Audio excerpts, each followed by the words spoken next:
یہ دیکھو خبردار کہیں کسی سے کوئی کلپ آ جائے کہیں کا، کبھی بھی دشمن زہرا کے لیے اپنے دل میں ذرہ برابر بھی نرم گوشہ نہیں لے کر آنا.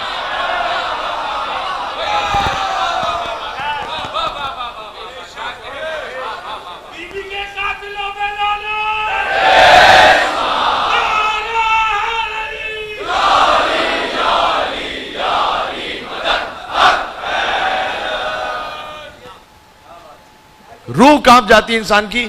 کبھی سوچا بھی نہیں تھا کہ وہ وقت بھی آئے گا کہ جب مجلس امام حسین علیہ السلام میں اہل بیت کے ممبر سے فضیلت اس کی بیان ہوگی. کوئی سوچ سکتا تھا یہ وقت آ گیا؟ اس خاطر ہے کہ اپنے بچوں کو سکھلاؤ ولایت علی بن ابی طالب. اور حدیث میں آیا ہے کہ اعمال قبول نہیں ہے جب تک ولایت نہ ہو، اور ولایت قبول نہیں ہے جب تک براءت نہ ہو.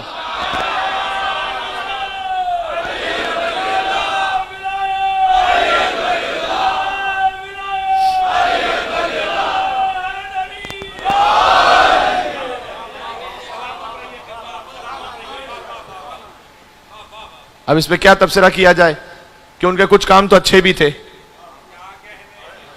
تو شیطان کے بھی کچھ کام اچھے تھے.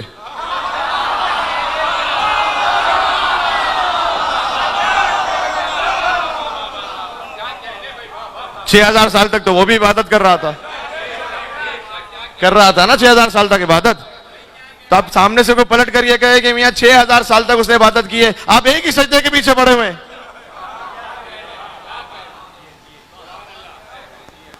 اس نے اللہ عز و جل سے ڈیل کرنے کی بھی کوشش کی ہے. شیطان نے ڈیل کی باتیں آج کل بہت ہوتی ہیں نا جی، تو وہ ڈیل کروا دی جائے کسی طریقے سے. تو اس نے کہا کہ پروردگار تو مجھے یہ ایک سجدہ جو آدم کو تو کہہ رہا ہے نا وہ مجھے چھوڑ دے، پھر روئے زمین پر اتنے سجدے کروں گا جو کسی مخلوق نے نہیں کیے ہوں گے. یہ روایت ہے. اللہ عز و جل نے جواب دیا ابلیس کو، اے ابلیس یاد رکھ عبادت وہ نہیں ہے جو تو چاہے، عبادت وہ ہے کہ جو میں چاہوں.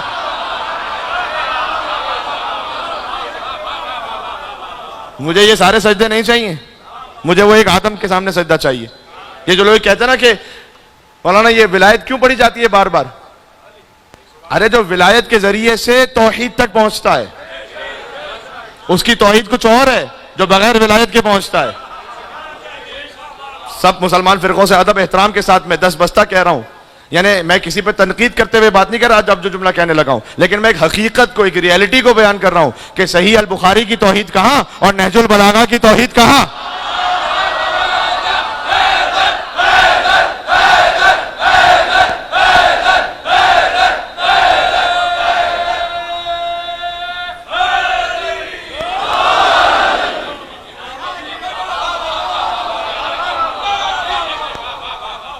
جب آپ شجرہ مبارکہ سے متصل ہیں تو وہ توحید کچھ اور ہے. نہج البلاغہ کی توحید یہ نہیں ہے کہ اللہ تعالیٰ کا کوئی پیر ہے تو وہ جہنم میں ڈالے گا. جی نہج البلاغہ کی توحید یہ ہے کہ الحمدللہ الذی لا یبلغ مدحتہ القائلون ولا یوصی نعماءہ العادون ولا یؤدی حقہ المجتہدون الذی لیس لصفته حد محدود ولا نعت موجود ولا وقت معدود ولا اجل ممدود فطر الخلائق بقدرته ونشر الریاح برحمته وودد بالصخور میدان ارضه. علی کا ذکر کرو روشنی کے لہجے میں کہ خدا کا نور ہے شامل علی کے لہجے میں.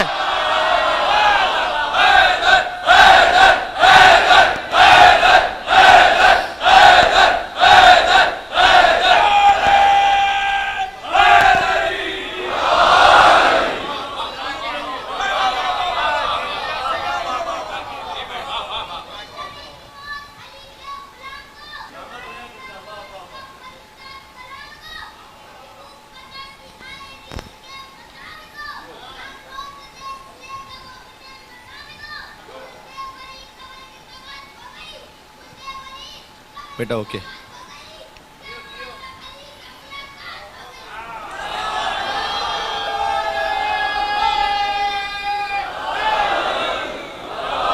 یا علی. ملاقات تو علی سے انشاءاللہ قبر میں ہوگی. قبر مومن میں سجا ہوگا ولا کا گلشن، گل ولایت کے کھلیں گے تو مزہ آئے گا. ہم بھی مومن ہے فرشتے بھی موالی محسن. یا علی کہہ کے ملیں گے تو مزہ آئے.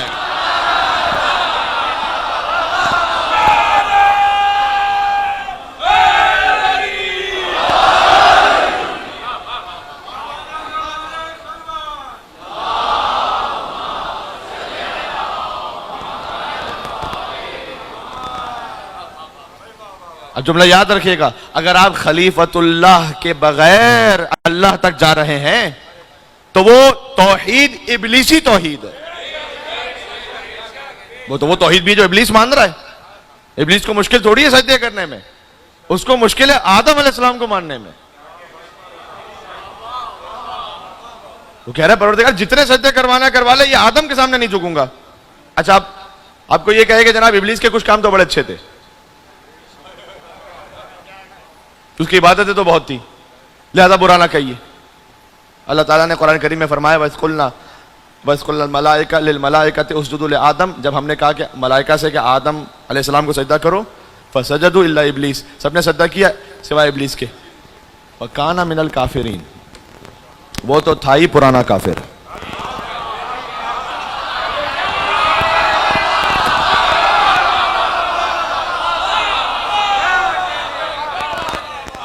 قرآن ہے قرآن. کانا من الکافرین, کانا کا جو لفظ استعمال ہوتا ہے عربی میں وہ ایک پاسٹ کی کیفیت کو بیان کرنے کے لیے استعمال ہوتا ہے. کانا پاسٹ ٹینس سے, کانا تھا وہ. ارے پروردگار ملائکہ کے ساتھ بیٹھ کر اتنی عبادت کر رہا ہے تو کہاں سے تھا وہ؟ تھا پرانا کافر, خلافت کے اعلان پر ایکسپوز ہوا تھا.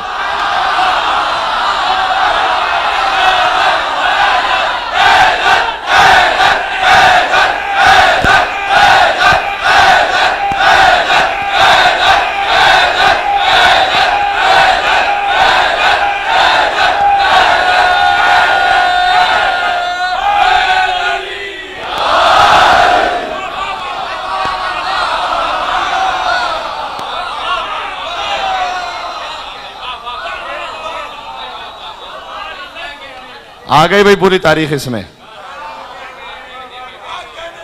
جی. تو ہے وہ پرانا کافر ابلیس, ابلیس کی بات کر رہا ہوں.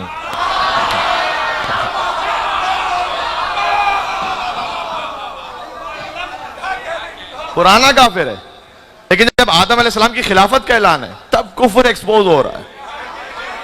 تب یہ نہ کہا اس کے کچھ کام اچھے بھی تھے. بات واضح ہو رہی ہے؟ تو آپ جو حق ہے, جو ہے بات, اس کو بیان کیجئے اور جو اس کو اس کانٹیکسٹ میں لیجئے. کہ بھائی اگر فرض کیجئے کہ کیا رسول اللہ کو نہیں معلوم تھا کہ کسی کے لیے اس کی اچھائی اور برائی کا کیا پیمانہ اور کیا میزان اور کیا معیار ہے, تو کیوں دیا سورہ توبہ؟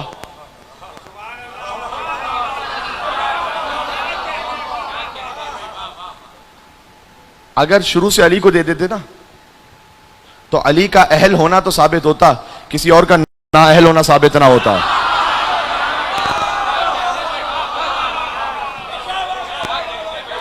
ہر چیز کو آپ اس کانٹیکسٹ میں لیجئے. پھر جو روایت بھی نقل کی گئی ہے وہ کتاب الفتوح میں ہے اور مقتل خارزمی میں بھی روایت ہے جن کا تعلق شیعہ تھیولوجی سے نہیں ہے. ابن عاصم جو راوی ہے, علامہ مجلسی نے لکھا کہ اس کا تعلق شیعہ تھیولوجی سے نہیں ہے. بعض نے یہ بھی لکھا, میں اگر انصاف کے ساتھ بات کروں تو بعض نے اس کو شیعہ بھی مانا ہے اس راوی کو, البتہ یہ کہا کہ داستان پرداز ہے, افسانہ گو ہے, بات کا اعتبار نہیں ہے. بعض جگہوں میں روایت مرسل ہے, یعنی سند کا کچھ پتہ نہیں ہے. ایک طرف وہ روایت کے جس کی سند کا پتہ نہیں ہے, جس کے راوی کے بارے میں اتنے شکوک و شبہات ہیں, دوسری طرف سے اگر اتنا ہی امام حسین علیہ السلام کو فضیلت کو بیان کرنا تھا تو بعد میں پھر امام محمد باقر اور امام جعفر صادق علیہ السلام زیارت عاشورہ کیوں سکھلا رہے تھے؟ زیارت عاشورہ کیوں سکھلا رہے تھے کہ بھئی یہ پڑھو زیارت عاشورہ؟ بلکہ مقتل خارزمی ہی کی روایت ہے, اس میں یہ روایت بھی موجود ہے, تو بیان کیجئے. پھر وہ کیا روایت ہے کہ اب عبداللہ حسین علیہ السلام, اگرچہ کہ مقتل کی روایت ہے, آپ کا دل منقلب ہوگا, لیکن میں اسے اپنے موضوع کے اعتبار سے پیش کر رہا ہوں کہ امام حسین علیہ السلام جب شدید خستہ تھے اور ان میں حرکت کی سکت نہیں رہی تھی تو ایک شخی نے پتھر مارا پیشانی ابا عبداللہ حسین علیہ السلام پر. یہ مقتل خارزمی کی روایت ہے. تو امام حسین علیہ السلام نے اپنے پیراہن کو بلند کیا تاکہ اس خون کو صاف کریں. تو جیسے ہی پیراہن بلند ہوا تو امام کا کچھ سینے اتھر واضح ہوا. تو ایک شقی نے نیزہ تیر مارا اب عبداللہ حسین علیہ السلام وجرت دم کالمیزاب. یہ بھی بعض جگہوں پہ لکھا ہوا ہے کہ خون پر نالے کی طرح امام حسین علیہ السلام کے جسم اتر سے بہنا شروع ہوا. یہ وہ تیر تھا جو امام نے پشت سے نکالا, سامنے سے نہیں نکال پائے. اتنا پیوس ہو چکا تھا کہ پشت سے امام نے تیر نکالا. اس کے بعد امام نے کہا کہ پروردگار تو گواہ ہے نا, مجھے ان لوگوں نے قتل کیا ہے. حتیٰ کتاب میں نام نہیں ہے. کتاب میں بھی اسی طریقے سے ہے کہ ہمیں یہ بھی کہا گیا کہ اپنے ایمان کو آپ کو محفوظ بھی رکھنا ہے اور ساتھ میں امن و امان اور نظم و نسق کا بھی خیال رہے. تو میں فقط ایک امام حسین علیہ السلام اس وقت کیوں کہہ رہے ہیں, کیوں زیارت عاشورہ میں ہمیں سکھلایا گیا کہ لعن اللہ امتن اسست اساس الظلم والجور علیکم اہل البیت, کہ وہ بھی خدا کی رحمت سے دور ہیں جنہوں نے بنیاد رکھی.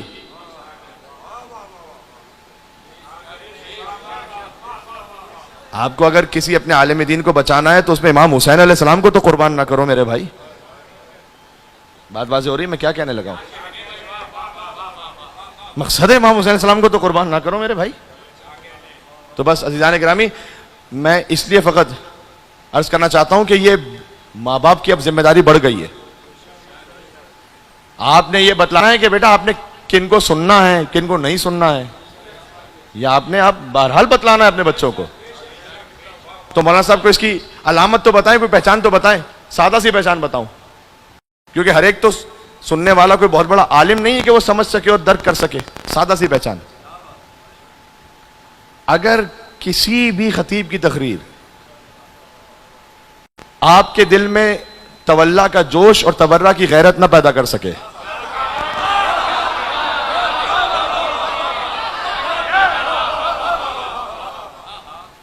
تو آپ ذرا محتاط ہو جائیں.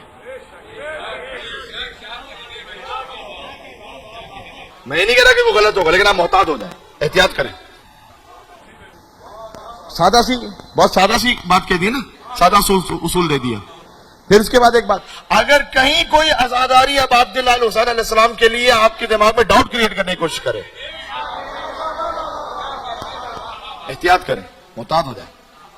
میں یہ نہیں کہہ رہا ہوں کہ آپ کسی سے جھگڑا کریں گے جا کے, نہیں. اگر کسی ایسی جگہ پر آپ نے اپنا ساز و سامان لیا, آپ نکل لیے, بس کہیں پہ کوئی تنازع, کوئی نزاع کی بات نہیں کر رہا میں. یہ بات ہے, اور دیکھیں اگر یہ بات نہیں ہوگی یہاں سے تو پھر کہاں سے ہوگی؟ اللہم اجعل لی عندک وجہا بالحسن فی الدنیا والآخرہ. پروردگار تو مجھے امام حسین علیہ السلام کے صدقے میں دنیا اور آخرت میں عزت عطا فرما. جو عزت ہے وہ امام حسین علیہ السلام کے صدقے میں ہے. سبحان اللہ, سبحان اللہ. اور امام حسین علیہ السلام کی ساری طہارتیں وہ سب کی سب وجود مطہر حضرت حجت امام زمانہ علیہ السلام میں جمع ہو جاتی ہے.